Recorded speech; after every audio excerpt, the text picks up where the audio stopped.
cualquier asunto relativo a poder tener gobierno en el mes de julio y cuanto antes mejor no pasa por táctica, pasa por la sinceridad, por la seriedad de anteponer objetivos políticos, leyes, decisiones, transformaciones que España necesita.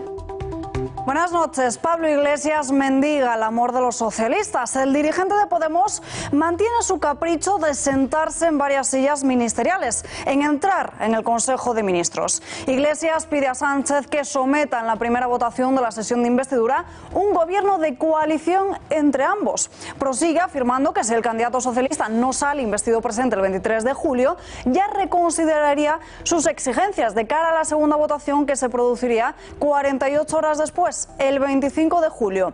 Quedan todavía 19 días para llegar a ese martes, pero de momento no hay nada que nos haga pensar que uno de los dos dará su brazo a torcer ante los reclamos del otro. La exigencia de Iglesias de que haya ministros de Podemos mantiene bloqueados los contactos al tiempo que en el gobierno agitan el espantapájaros de elecciones. Pedro Sánchez tiene de momento la munición con la que hacer estallar a las filas moradas. Más noticias en titulares.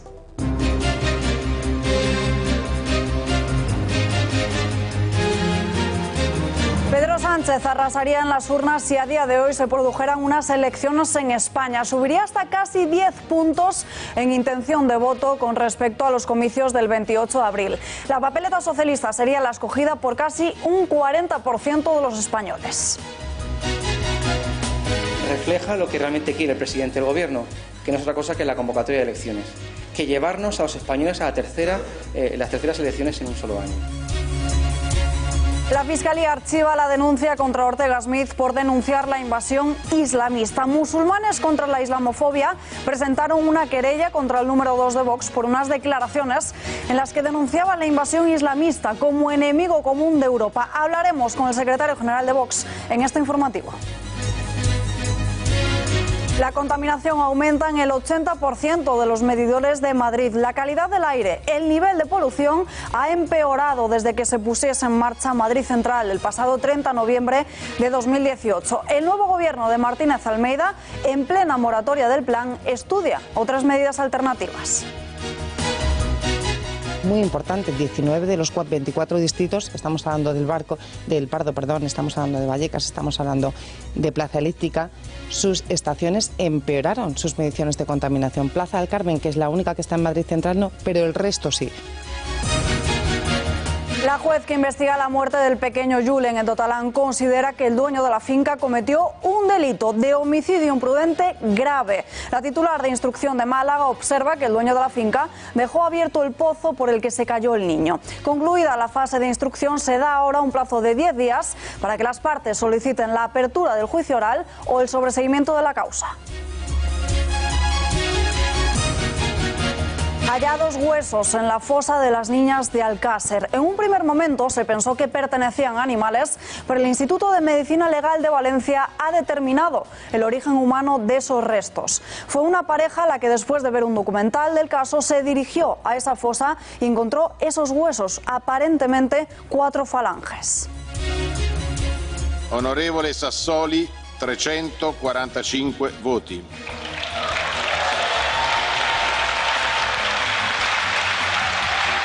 E la invito ad assumere la presidenza del Parlamento Europeo.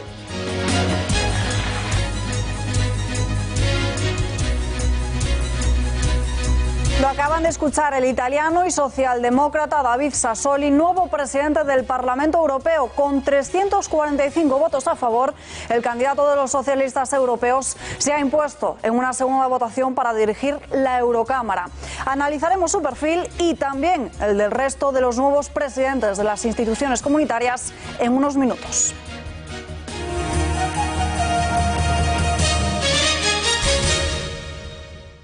Alta la repostería en el nuevo CIS de Tezanos. El barómetro de opinión del Centro de Investigaciones Sociológicas, correspondiente al mes de junio, sitúa al Partido Socialista como el más votado si a día de hoy se produjesen unas elecciones en España. Se realizó entre los días 1 y 11 de junio, en plena resaca por las elecciones europeas, municipales y autonómicas. Tiempo ahora de ver esos datos que nos otorga este barómetro. Fijémonos primero en los resultados que obtuvieron los partidos en las elecciones del pasado 28 de abril. Aquí lo vamos a ver. El Partido Socialista obtuvo el respaldo de un 28,7% de los españoles. El Partido Popular, 16,7%. Ciudadanos, un 15,9%.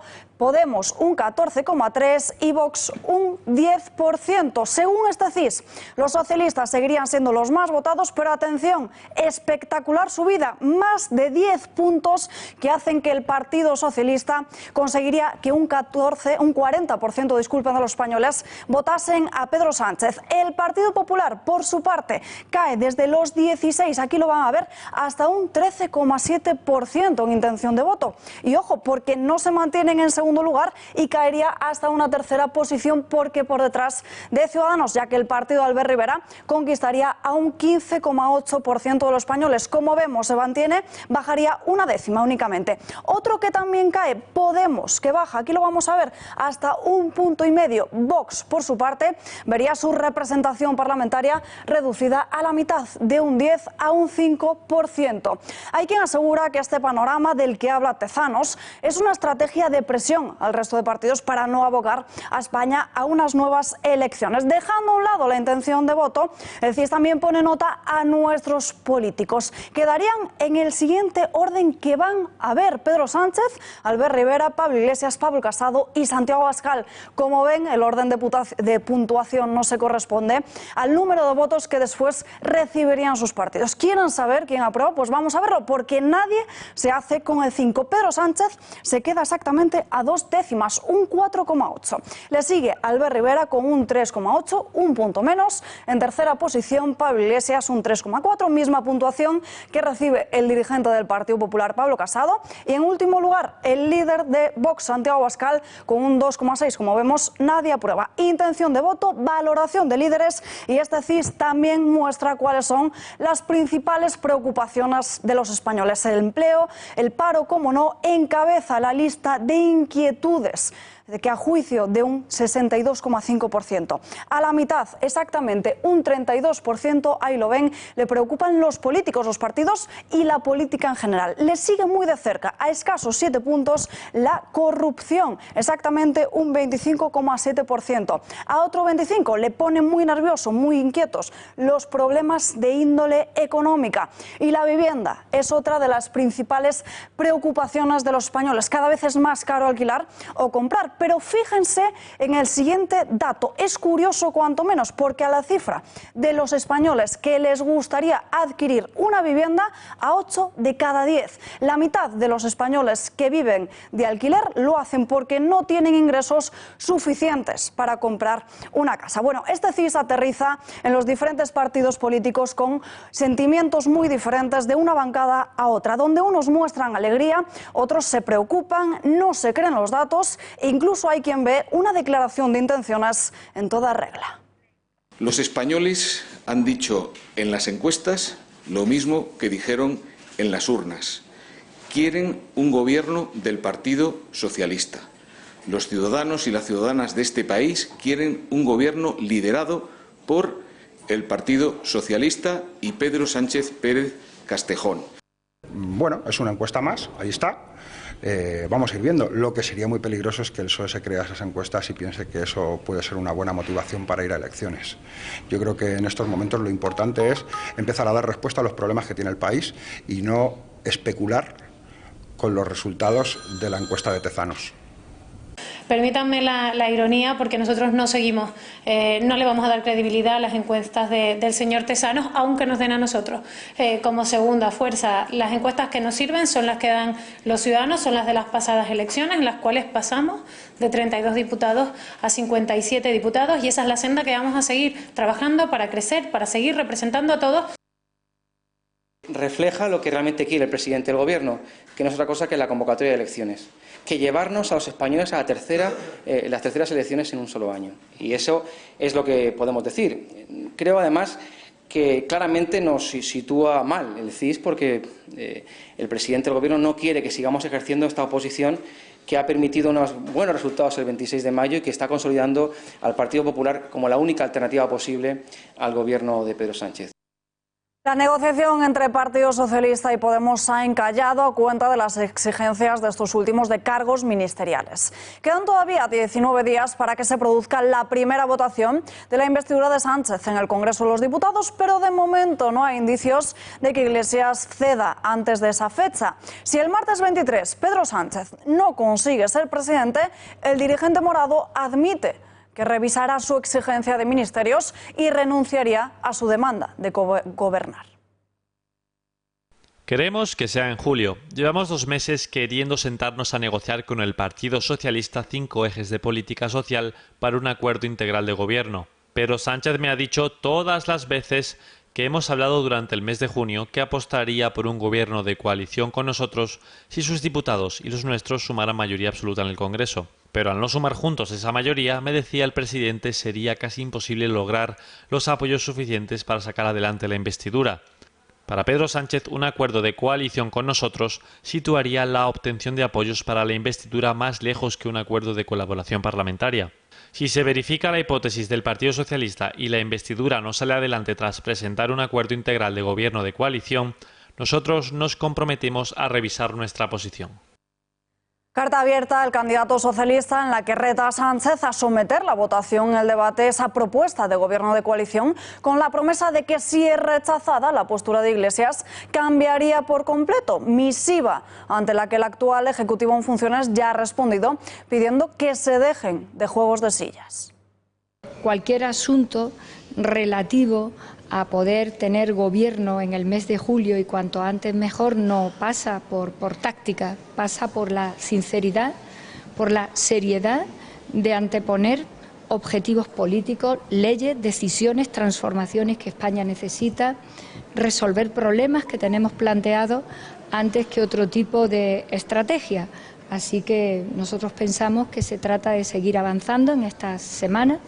El presidente en funciones tiene intención de volver a hablar con todos los líderes, de poder escucharnos todos mutuamente y de ofrecer a nuestro país con seriedad y con ánimo constructivo lo que el país espera. Un gobierno que deje de estar en funciones pronto y que podamos afrontar y que pueda ir afrontando con rapidez muchas situaciones que están planteadas. Si el socialismo da la espalda a Bildu en Navarra, lo tendría más fácil en ese debate de investidura por los votos. La abstención de UPN fue el ofrecimiento que realizó ayer Pablo Casado, una mano tendida que ha provocado el malestar en Coalición Canaria. Quiero desmentir absolutamente en nombre de Coalición Canaria que nosotros tengamos que hablar con el señor Casado del debate de investidura. Nosotros la investidura la hablamos con el candidato, que en este caso es el Partido Socialista y el señor Sánchez. Y además vuelvo a decir que Coalición Canaria no va a ser ni el 175 ni el 176. Y con todo el respeto que le tenemos al Partido Popular y al señor Casado, si el Partido Popular considera que para sus intereses es preferible un gobierno del Partido Socialista con Podemos en España que ante unas elecciones, porque tenga miedo de ir a unas elecciones como ciudadano, pues lo único que tiene que hacer es prestarle 10 diputados al Partido Socialista. Miseria moral de un periodista de Público. David Torres escribe una columna en la que se burla de las víctimas del terrorismo, en concreto de Ortega Lara. Este lunes se cumplían además 22 años de la liberación del exfuncionario de prisiones y fundador de Vox. Esa amalgama denominada con no poco humor centroderecha nunca ha podido digerir la ausencia de ETA del escenario político. La echan de menos. Si se recordara a las víctimas del terror franquista con una décima parte del entusiasmo con que se recuerda a las víctimas de ETA, a lo mejor este país podría cerrar sus heridas y encontrar la paz. Pero no es así. ¿De qué iba a vivir Ortega Lara? Un hombre condenado a rememorar sin fin el recuerdo de aquel Zulo inmundo donde estuvo secuestrado y donde sigue secuestrado a día de hoy, rehén del rencor, triste marioneta de los oscuros poderes que lo manejan. La Fiscalía archiva la querella contra Javier Ortega Smith que había presentado la Asociación Musulmanes contra la Islamofobia por un delito de odio. No hay motivo alguno para abrir una investigación al secretario general de Vox. Tenemos precisamente conexión en directo con el señor Ortega Smith. Muy buenas noches. ¿Qué tal? Muy buenas noches. ¿Se esperaba que esta querella no prosperase? Bueno, evidentemente los motivos de la querella eran absolutamente absurdos, inconsistentes desde ningún punto de vista jurídico. Lo que no me esperaba en cualquier caso es que este archivo llevase consigo unas consideraciones inaceptables por parte del fiscal jefe del Tribunal Supremo, que confunde su papel de fiscal con el de político de la oposición. Volvería a repetir las mismas palabras por las que fue denunciada.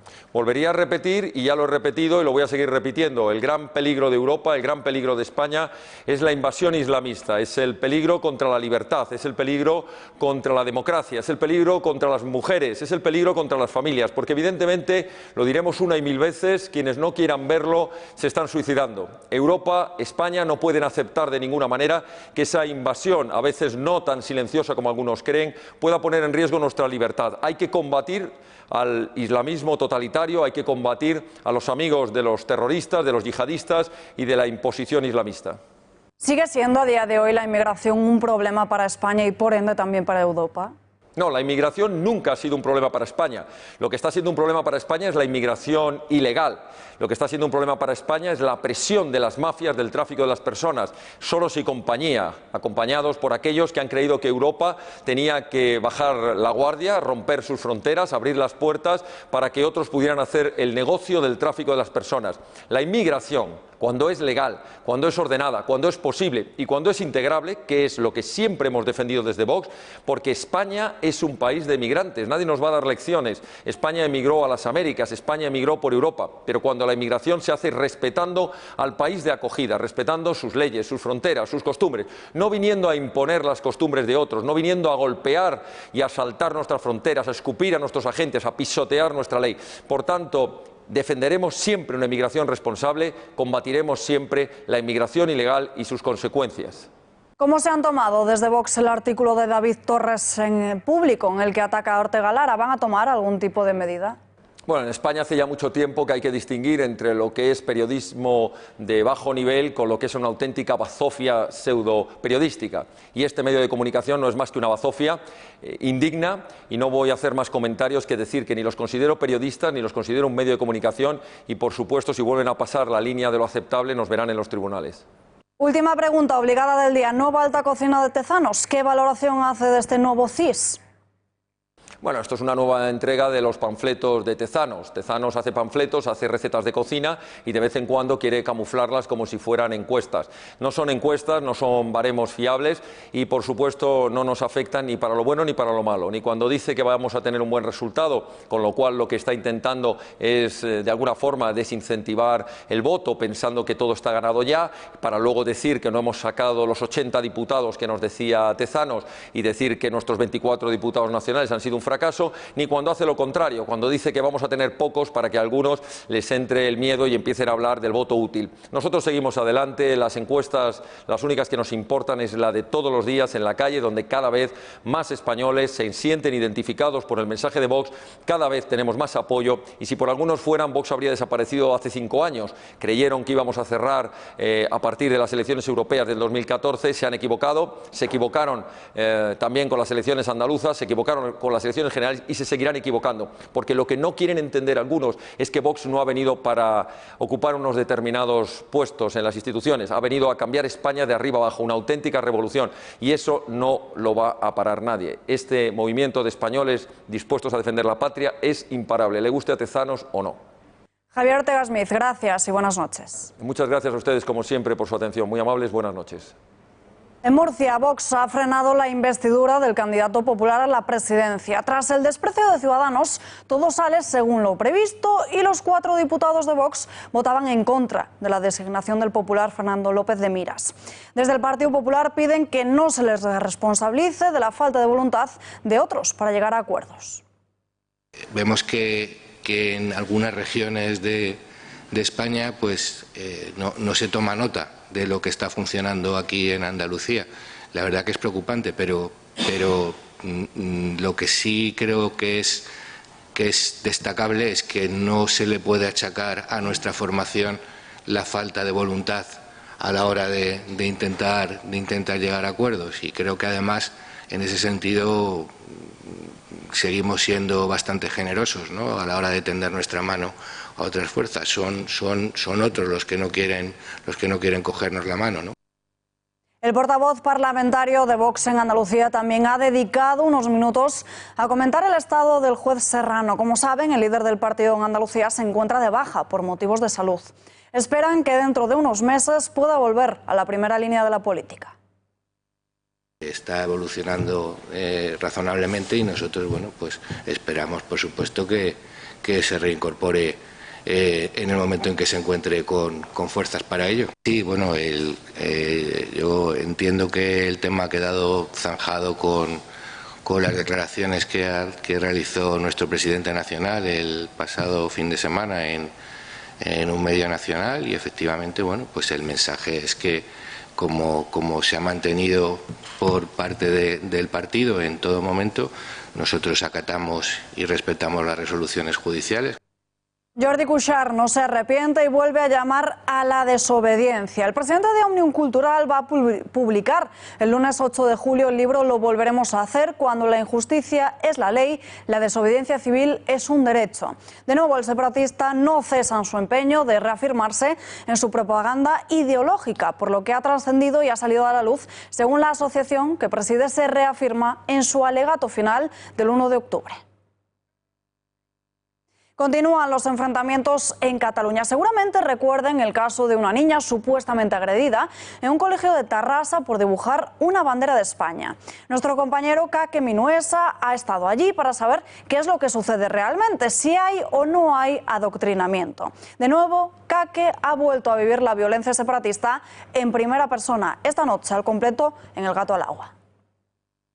Acusan a una profesora de pegar a una niña de 10 años. Esto queda por demostrar, pero lo que la Consejería de Educación de la Generalidad está investigando y asegura ya es que castigó a la niña, la dejó en el pasillo y le rompió el dibujo de la bandera de España que había hecho la niña de 10 años. Oiga, ¿le puedo pedir su opinión sobre lo de la niña? Que pegaron a la niña por poner una bandera de España. ¿No quiere opinar? No. La verdad que fue bastante fuerte, ¿no? El hecho de que una niña pinte una bandera, sea la que sea, y la profesora tenga ese comportamiento, pues la verdad es que es impactante. Primeramente estamos en España. El que se piense que no está en España está equivocado. Es una penita que yo le dé importancia a que una niña la castiguen por dibujar una bandera de España. Eso lo dices tú. No, eso lo dice el informe de la Consejería de Educación. Educación. Es que a mí lo que diga la Consejería me da igual, es que no me creo nada. Entonces, ¿qué se cree usted? No vengas aquí a tocar los cojones. ¿Por qué no te vas a tu puto país? ¿Por qué no tiene usted? Porque estoy en mi país, porque este es mi país y el suyo. A mí no me insultes porque me cago en tu puta madre, ¿eh? Vale, eso es el independentismo. No tiene vergüenza. Déjale, no tiene vergüenza. No tiene vergüenza. No tiene vergüenza. No tiene vergüenza, no, pero si yo no voy a pelearme. Si hay un testigo... que está haciendo su trabajo, este hombre. Estoy haciendo mi trabajo y usted me está escracheando. Perdona, me ha insultado. Ándale, hombre, te ha insultado, ándale. Si te lo hubieran hecho a ti, hubiera sido distinto. Mira. Porque tengo una familia bastante importante en el colegio. Y bueno, sé por lo que ha pasado también. ¿Y no le da usted un poco pena que acaba de terminar casi a tortas, que estamos llegando al conflicto? Claro, pues eso, es que yo lo que opino es que un poco eso es lo que buscan, ¿no? El independentismo busca que nos peleemos. Partirnos. Repaso la actualidad de los tribunales con el director de Confilegal, con Carlos Verbel. Muy buenas noches. Buenas noches, Alba. Bueno, lo conocíamos a última hora de esta tarde. La Fiscalía denuncia ante el Poder Judicial a la juez instructora del caso ERE. ¿De qué la acusan? ¿Está justificado? A ver, la denuncia ante el promotor de la acción disciplinaria, Ricardo Conde, que es el que se ocupa justamente de las supuestas irregularidades de los jueces. Entonces, la acusan de una falta grave o muy grave de desatención y retraso injustificado en instrucción de tres casos. El caso ERE, caso Avales y caso IDEA. Yo he hablado con el entorno de la juez y dice que está muy tranquila y que si tiene que explicar lo que tiene que explicar, se lo explicará directamente y que no tiene ningún problema. Con lo cual, vemos por una parte la posición de la Fiscalía, que esto es extrañísimo y rarísimo, esto es una excepción, y luego después la tranquilidad de la juez. Bueno, el tiempo nos dirá a ver quién tiene la razón. Veremos qué pasa. Publicáis esta semana que los presos preventivos absueltos antes de la sentencia del Tribunal Constitucional no pueden pedir indemnización alguna. ¿Por qué? A partir de ahora, evidentemente, lo que hace el Tribunal Constitucional lo que hace es emitir doctrina. Es decir, esto ya va a misa, esto es como si fuera la Biblia, mientras que el Tribunal Supremo hay que hacer jurisprudencia, con lo cual pues indica a los tribunales por dónde tiene que ir. Bueno, en este caso lo que ha dicho es que hay un artículo dentro de la Ley Orgánica del Poder Judicial, que es el 294, que dice específicamente que no se puede compensar a una persona por inexistencia, tiene que ser inexistencia del hecho imputado. Es decir, que si una persona es absuelta porque resulta que no han visto que sea culpable y nada por el estilo, queda absuelta, como ha habido hecho imputado, evidentemente ha existido, pues no ha lugar a la indemnización. Entonces lo que ha hecho el Tribunal Constitucional es eliminar esa frase y decir, bueno, a partir de ahora cualquiera que esté en estas circunstancias, que se pase, pues como ha pasado al ciudadano que se pasó casi un año en la cárcel, pues que no ha habido al final ninguna prueba contraria, nada por el estilo, queda en libertad,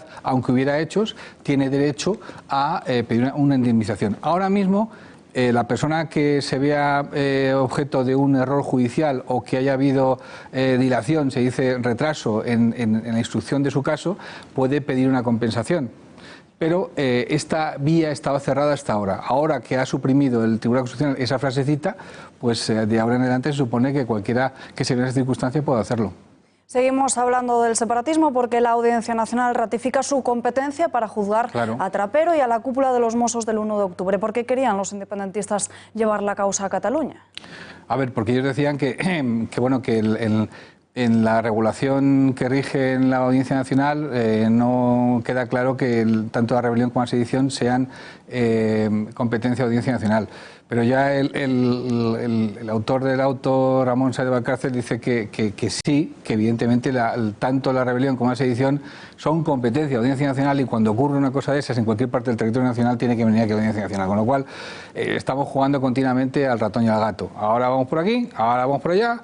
Lo mismo que está ocurriendo con Puigdemont, pues es continuamente sacando conejos de la chistera. Lo contábamos antes, el golpista Cuixart edita un libro que saldrá publicado próximamente a través del que llama a la desobediencia. Esto ya no influye en esta sentencia del 1 de octubre, pero ¿a qué pena podría enfrentarse? Como vemos, no hay arrepentimiento alguno. Pero ahí influye en una cosa que es muy fundamental. Si en un momento dado su abogado pide el indulto, si no hay arrepentimiento, no hay indulto. Por lo tanto, está haciendo pública, yo creo que no lo ha pensado, evidentemente, pero unas condiciones que tiene que haber para que tenga indulto es el arrepentimiento. Si tú no te arrepientes, lo siento, no te puedo dar indulto. Si el tipo publica un libro diciendo vamos a repetirlo y yo soy el tribunal, pues cuando me venga el indulto, pues diré, pues bueno, pues no te voy a dar indulto. No voy a proponer al gobierno que te dé el indulto. No voy a dar el visto bueno, ¿sabes? Ayer, imagen vergonzosa del independentismo a las puertas del Europarlamento en Estrasburgo porque los 3 separatistas electos no han podido acudir a ese Parlamento. Lo han intentado todo, incluso acudir al Tribunal de Justicia de la Unión Europea. ¿Tienen alguna carta más que puedan usar? Lo que te decía, Alba, que están continuamente sacando conejos de la chistera. De pronto, lo dice el Tribunal Supremo, no hay posibilidad de que vengan aquí, no se les puede, porque, a ver, ellos piden en un momento dado al Tribunal Supremo, al instructor, que les deje prácticamente 24 horas para venir aquí, que no les detengan, jurar y luego volverse y tomar posesión de sus escaños. Bien, cuando le dicen aquí que no, yo pensé, bueno, aquí se acaba la historia. Pues no. Ahora vamos al Tribunal de Justicia de la Unión Europea a ver qué nos dicen ellos y luego después vamos al Tribunal de... Y claro, vamos, todo esto funciona como una maquinaria. Si resulta que la clave fundamental es que tú jures en tu Parlamento, y a tu Parlamento no puedes ir, pues mientras no jures, no eres parlamentario. Por lo tanto, se acabó la historia. Ahora me dices, ¿qué va a pasar a continuación? Chica, pues no lo sé, estoy por llamar a la bruja Lola para ver si me dice qué nuevo invento van a hacer estos, invento legal que van a intentarlo, pues seguro que intentan otra cosa más. ¿Y con esos escaños vacíos qué va a pasar? Pues no va a pasar nada, si no los ocupan, no van a estar ocupados, es decir, que quedan vacíos.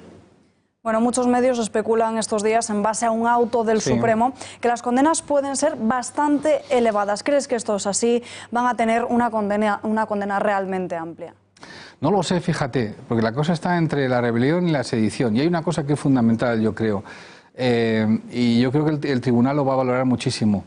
No es lo mismo una condena por unanimidad de los 7 magistrados del Tribunal Supremo que una condena en la cual haya 1 o 2 votos particulares. Por lo tanto, yo he estado repasando en estos últimos días algunos días de esto, de la explicación, de interrogatorios y demás.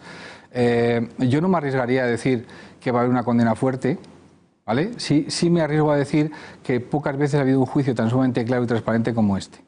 Y que si uno se sienta ante la televisión con lo que ha grabado y empieza a ver cosas y demás, se puede convencer de las dos cosas. Yo quiero pensar que evidentemente el tribunal va a seguir por la rebelión. Pero si me pides, ¿y qué es lo que va a ocurrir? Chica, ahí no llego. ¿Por unanimidad? Yo apuesto a que la sentencia va a ser por unanimidad. No sé qué tipo de sentencia, pero por unanimidad seguro. Porque hay una cosa que está muy clara. Marchena es un gran capitán de equipos. Es una rara avis. Es decir, es un tipo que alrededor suyo gesta mucha adhesión. Es decir, en la sala segunda, por ejemplo, él está en una planta, tú no lo encuentras prácticamente nunca en su despacho, está continuamente en el despacho del resto. Es decir, está haciendo equipo, una palabra, ¿no? Entonces, a mí lo que me da la sensación de que no sé cuál será la sentencia, pero que va a ser por unanimidad seguro. Lo veremos. Carlos Berbel, gracias y muy buenas noches. Un placer. Homicidio imprudente. La juez observa que en la muerte de Julen, el dueño de la finca dejó abierto el pozo por el que se cayó el niño. Tras meses de investigación, la titular de instrucción del juzgado de Málaga cierra de esta forma y da por concluida la fase de instrucción de este caso. Al mismo tiempo, ordena que sigan las actuaciones contra David Serrano por su participación en ese delito de homicidio. Otorga un plazo de 10 días para que las partes soliciten la apertura del juicio oral o el sobreseimiento de la causa. La defensa del dueño de las fincas recurrirá porque asegura que sí avisó de esa cavidad en el terreno sin cubrir. Sandro Rosell, absuelto de blanqueo por la Audiencia Nacional. La Sala de Apelación le aplica el principio de indubio pro reo, es decir, en caso de dudas se falla a favor del preso, ante las dudas que se le han planteado al tribunal sobre la comisión del delito. Rosell, su socio y otras 4 personas juzgadas en febrero estaban acusadas de un delito de organización criminal y blanqueo de capitales. De comisiones también por los derechos audiovisuales de partidos con la selección brasileña de fútbol y por un contrato de sponsorización con Nike. Se confirma, por tanto, la sentencia del pasado mes de abril y se desestima el recurso del Ministerio Fiscal. El juez Manuel García Castellón tomará declaración a 8 investigados, entre ellos el exconsejero delegado Ángel Cano y el exjefe de seguridad del BBVA, Julio Corrochano. Hablamos de todo ello con la periodista Carmen Lucas Torres. Nos vamos en directo hasta la redacción del diario El Español. Carmen, muy buenas noches. Hola, buenas noches, ¿qué tal? La declaración más esperada es la de Corrochano. ¿Por qué? Es el único que puede desvelar quién dio la orden de contratar los servicios de espionaje de Villarejo. Bueno, Julio Corrochano es la persona que establecía los contratos con la empresa de Villarejo, con Zenit, por lo que él es quien sabe qué se acordó en esos contratos, cuáles fueron los servicios que contrató al comisario investigado y también qué es lo que le requirió y hasta qué punto sabía que éste podía utilizar vías irregulares o ilegales para alcanzar sus objetivos. ¿Quiénes eran los destinatarios de los informes encargados al comisario encarcelado? Pues según decía Julio Corrochano en una de las conversaciones con Villarejo que se grabaron y que Villarejo tenía en su poder y fueron requisadas por la Unidad de Asuntos Internos de la Policía, los destinatarios de esos informes habrían sido Ángel Cano, que era el consejero delegado del BBVA, y el propio Francisco González, el presidente del BBVA, aunque todo esto según decía Corrochano. Todavía la investigación judicial no lo ha podido corroborar. ¿A cuánto asciende el montante que se entregó a una de las empresas de Villarejo? Según publicó el diario Moncloa.com y según también sospecha la Fiscalía Anticorrupción por los papeles que han encontrado al excomisario Villarejo, lo que habría pagado el BBVA a este por sus trabajos habría ascendido a 10 millones de euros. Aún no se ha cerrado esa investigación interna del BBVA para saber si hubo prácticas ilegales. ¿Se sabe algo de cómo prosiguen esas indagaciones? Bueno, se sabe que esa investigación interna que están realizando la consultora PricewaterhouseCoopers y los prestigiosos despachos de abogados Uría Menéndez y Garrigues, que son los dos despachos de abogados más importantes de España, se sabe que ha entrado en la fase, digamos, de investigación real y de momento no ha salido a la luz ni parece que vaya a salir a la luz pública hasta que acabe la investigación judicial. Los últimos movimientos en el Banco Central Europeo suponen un alivio para los consejeros y la primera fila directiva. Han dicho que hasta que no haya sentencia no van a actuar. Bueno, básicamente lo que vino a decir el Banco Central Europeo es que no puede pronunciarse hasta que haya un avance en la investigación y al menos haya una sentencia de la Audiencia Nacional, para lo que queda bastante tiempo porque estamos de momento en la fase de instrucción.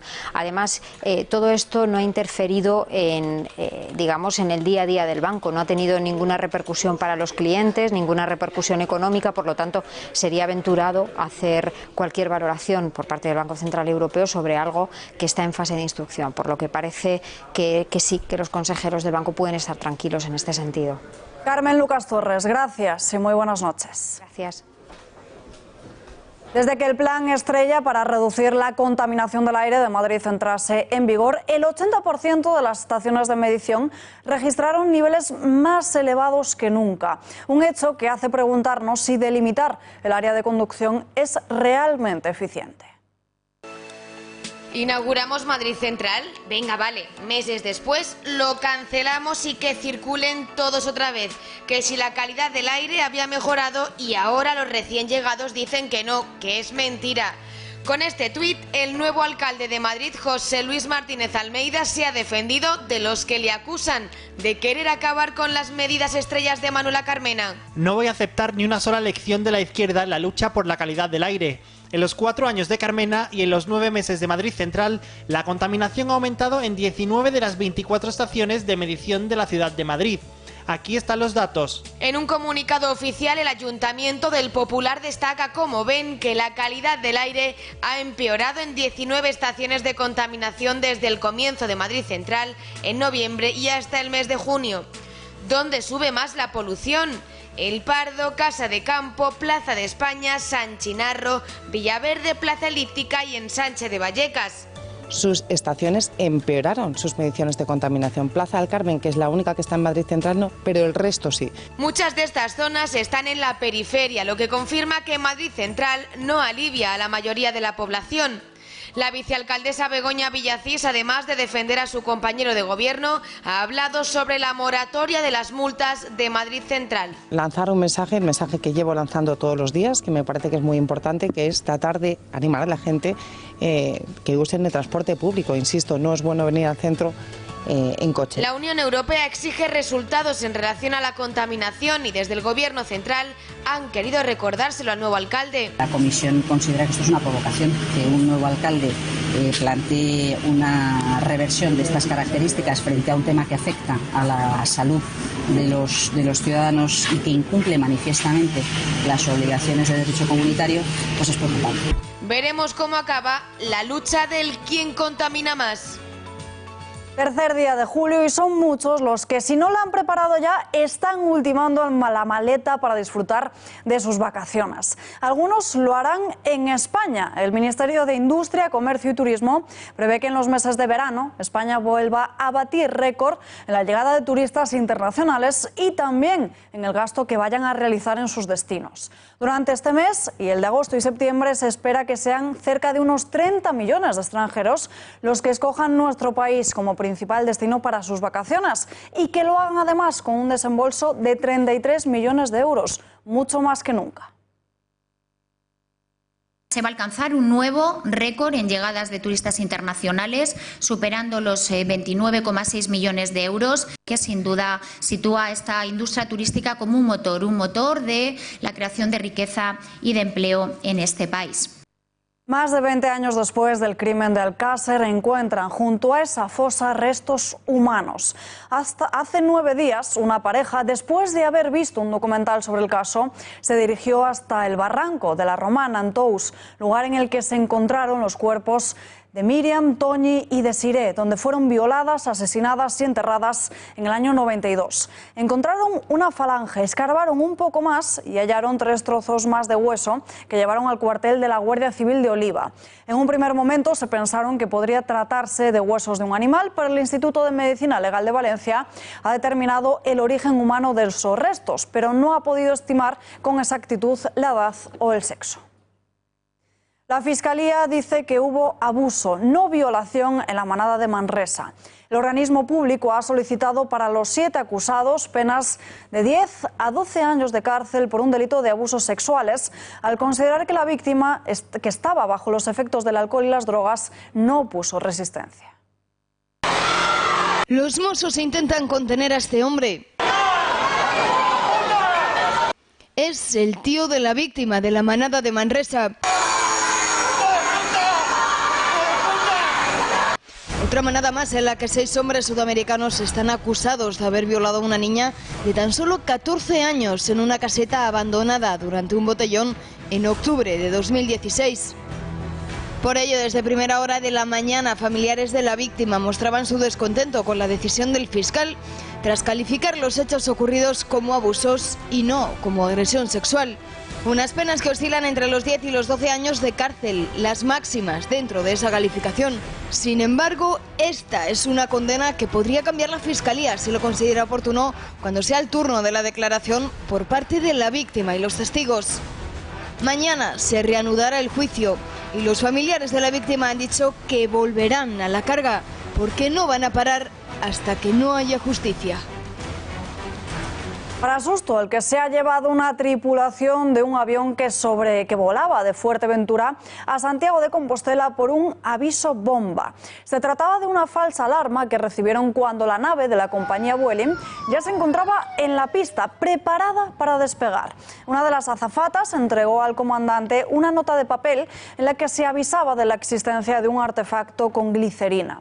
El avión estuvo en el aeropuerto durante más de 2 horas mientras las fuerzas de seguridad concluían la inspección del avión. Se debía a la travesura de un niño pequeño, un niño de 11 años que escribió ese mensaje. Si son de Madrid, seguramente esta noche se hayan quedado sorprendidos al ver truenos. Y es que estos primeros días del mes de julio traen calor, sin ola de calor, y tormentas típicas de verano. Poco antes de las 10 de la noche, los rayos se dibujaban sobre el cielo de la capital e incluso durante unos minutos llovía. Hoy los cielos han estado poco nubosos y en su mayoría despejados. 11 provincias están hoy en aviso amarillo por temperaturas máximas, tormentas y oleaje, según la última predicción de la Agencia Estatal de Meteorología. Sin ningún pudor, a plena luz del día y con decenas de bañistas mirando. Van a ver ahora en sus pantallas cómo un grupo de personas se organizan para abastecer de gasóleo a las narcolanchas que operan en el estrecho para el transporte de hachís. Así lo denuncia públicamente la Asociación Unificada de Guardias Civiles, que reprochan también que el Ministerio de Interior la falta de efectivos y de patrullas para poder combatir lo que califican como la Fariña del Sur, el tráfico de drogas en Cádiz. Un bebé de apenas 8 meses y su hermano de 10 encerrados en el interior de un coche al sol. Así dejaron unos padres a sus hijos durante unos 20 minutos, mientras ellos iban a hacer la compra al supermercado. La policía recibió varias llamadas alertando de la presencia de los 2 menores. Los agentes se dirigieron rápidamente hasta el centro comercial de Manresa ante el peligro de que los 2 menores pudiesen morir asfixiados en el interior. La temperatura en ese momento era de unos 40 grados. Los médicos comprobaron que el estado de salud de ambos era favorable. La policía investiga ahora a ese hombre de 41 años y su mujer de 30, ambos vecinos de Manresa, por si se dieran los requisitos para poder imputarles un delito de abandono de menores.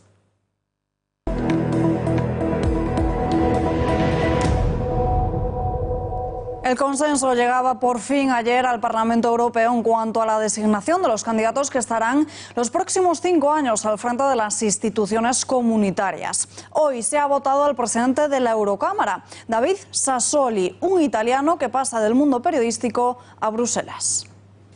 Onorevole Sassoli, 345 voti.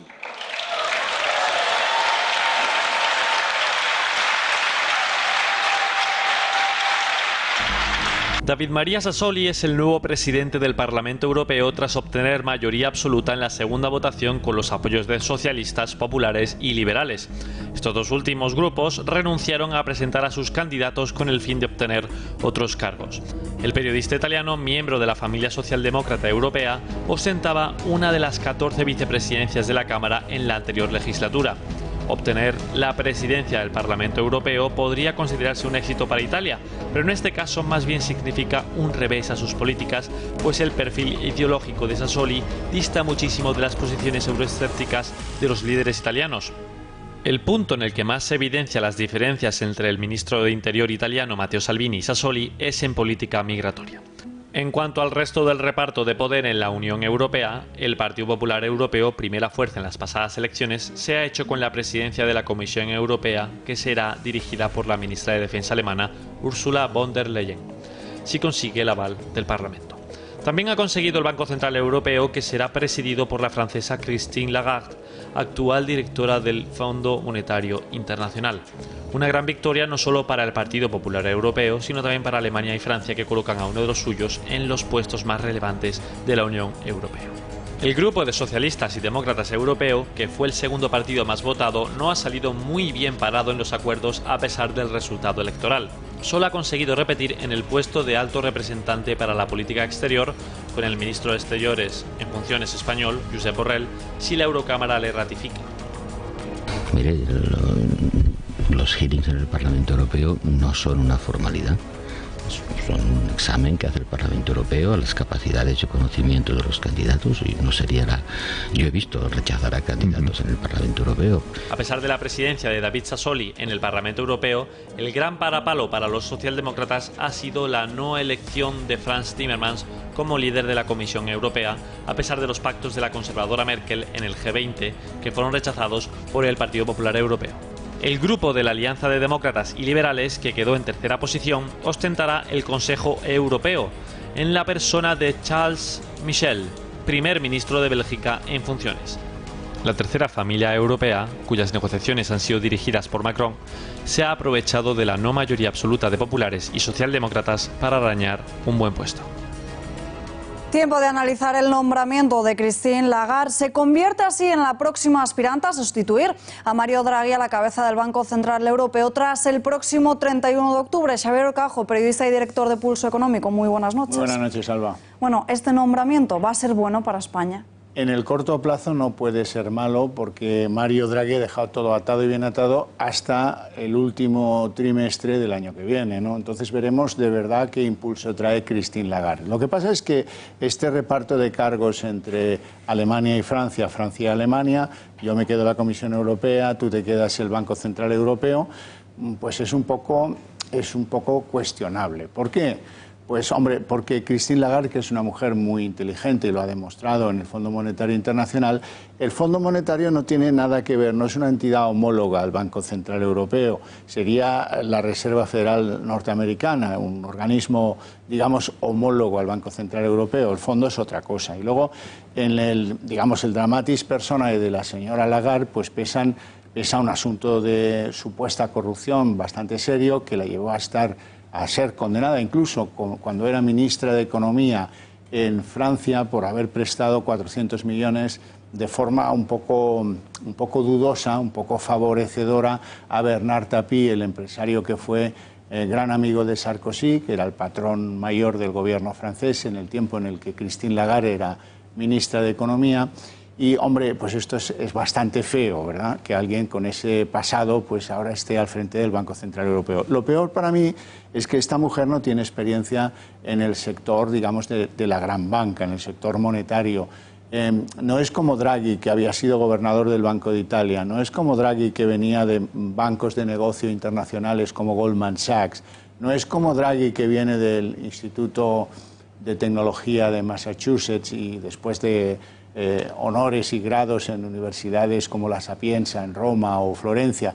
La señora Lagarde es abogada, no es ni economista, no ha pasado por ningún banco nunca y, bueno, pues por muy inteligente que sea, ella su carrera la ha hecho sobre la base de ser abogada laboralista de un gran bufete internacional, eso sí, Baker & McKenzie, pero bueno, en el sector financiero, pues aparte de esta brillante ejecutoria en el Fondo Monetario Internacional, pues no sabe de qué va esto, ¿no?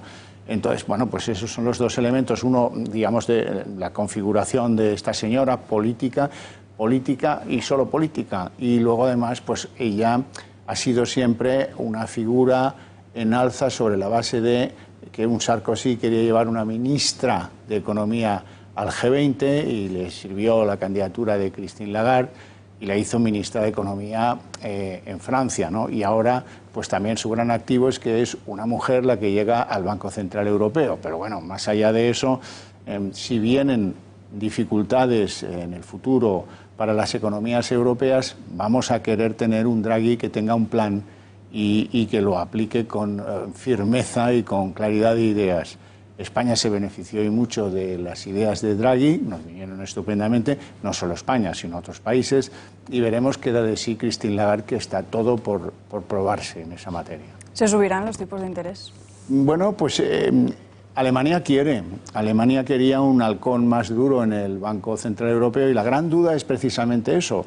La señora Lagarde, que le debe el nombramiento a Alemania, ¿va a hacer lo que quiere Alemania o va a ser más sensible a economías que tienen más deuda, más déficit, como es España, como lo fue Mario Draghi? Eso hasta finales del año que viene no empezaremos a ver qué es lo que da de sí Christine Lagarde. Habrá que esperar. Xavier Cajo, gracias y muy buenas noches. Gracias. La capitana del barco de la ONG alemana En Libertad, Carola Rackete, fue detenida en Italia por llevar al país sin permiso a 40 inmigrantes que había recogido en el Mediterráneo. Atracaron en el puerto de Lampedusa sin tener el previo permiso del gobierno. Esta joven de 31 años estaba acusado de delitos de resistencia o violencia contra nave de guerra y de intento de naufragio por haber chocado contra una patrulla de la Guardia de Finanzas durante la operación de atraque, cuando llevó a los inmigrantes a tierra. Todo este caso empezó la semana pasada, cuando el barco llevaba más de 15 días a la deriva con 42 inmigrantes a bordo que habían sido rescatados por esa ONG alemana frente a las costas de Libia, en África. ¿Cómo se atreven estos señores? Que España los haga volver o, de lo contrario, obviamente con buenas maneras, lo haremos nosotros. Bombardeo en un centro de migrantes de Trípoli que ha dejado 40 personas fallecidas. Otras 130 han resultado heridas durante esta noche en ese centro de detención de inmigrantes en la capital de Libia. Según el ejecutivo del país, la matanza lleva el nombre del mariscal Khalifa Haftar. Llevaba desde principios del mes de abril un asedio a la capital, una espiral de violencia que ya ha causado más de 600 muertos, más de 5.000 heridos y ha obligado a más de 30.000 familias a abandonar sus hogares y a convertirse en desplazados internos. Desde las agencias de la ONU se ha venido defendiendo que Libia no es un país seguro para los inmigrantes y se reclama que aquellos que son interceptados en aguas del Mediterráneo no sean devueltos a su territorio. Solidaridad sin precedentes. En Portugal, todo un país movilizado para poder financiar el medicamento de un bebé, el más caro del mundo para tratar la atrofia muscular que padece.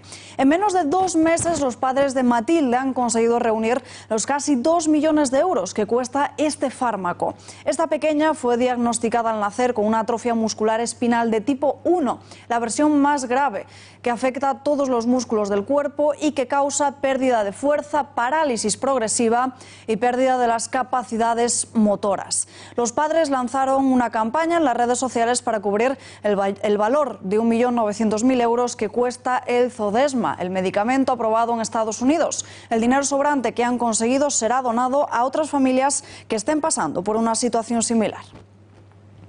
Chile se rinde ante la magia del eclipse solar. La pequeña localidad de La Higuera, donde se encuentra el observatorio de la Silla, fue el epicentro de este fenómeno, el único de este año 2019. Una de las efemérides astronómicas más esperadas de todo este año, ya que los eclipses totales de sol son sin duda uno de los mayores espectáculos de la naturaleza, aunque duren apenas unos minutos. El eclipse solar se produce cuando la Luna, nuestro satélite natural, se interpone entre la Tierra y el Sol. Así, la Luna oculta al Sol desde la perspectiva de la Tierra, estando los tres cuerpos celestes alineados entre sí. Solo unos pocos afortunados han podido ver cómo el eclipse sumergía en la oscuridad a una zona del Pacífico Sur y el cono de Sudamérica.